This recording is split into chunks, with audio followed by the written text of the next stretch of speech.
Exiled from London. Chapter 1. Dear Will, do you remember me? I'm Frank Osbaldistone, and I want to narrate the adventurous story of my early life. It was the year 1714, and I was about 20.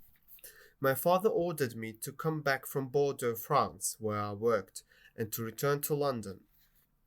My father was the founder of the business house Osbaldistone and Tresham, with offices in Crane Alley, London.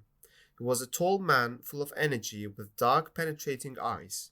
He had a fiery spirit, full of initiative and acute powers of analysis. He never used a word in vain, and he never got really angry, but when he was displeased, he spoke in a brusque manner. My father wanted me to become his successor in the family business, but I preferred to study literature and write poems. He tried everything to convince me to change my mind and eventually threatened. I have a brother in Northumberland, and he too has children, Frank. I will ask one of your cousins to take your place in the business if you do not obey me. Showing little respect for his wishes, I replied, You can do as you please, the business is yours. I will never sell my liberty for gold.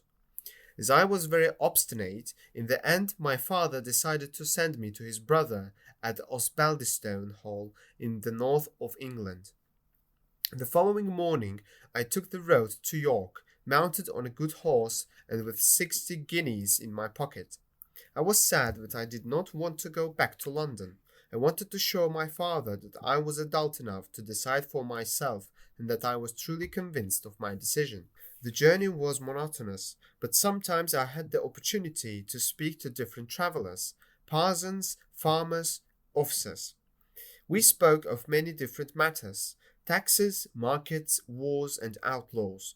One man that I met, a Mr. Morris, was particularly afraid of outlaws. He had a heavy portmanteau, which he never abandoned for a moment. He never mentioned his destination, he trusted nobody, and he was afraid of me too. In those days, travellers used to break their journeys on Sundays. They rested their horses and had dinner together at the local inn, where the innkeeper offered them a meal. On this particular Sunday, I stopped at Darlington, at the Black Bear, with my new companion, the strange Mr. Morris. A Scotsman, Mr. Campbell, joined us for dinner. It was the first time I had met a Scotman, and I looked at him with curiosity because I had many prejudices against the inhabitants of Scotland. When I was a child, my nurse told me terrible stories about them, of blood revenge. I considered the Scottish people dishonest, avaricious, and hostile to Englishmen. Mr. Campbell was a tall, athletic man who spoke to other people with superiority. Strangely, my timorous companion, Mr. Morris, asked if he could travel north with him, but Mr. Campbell refused.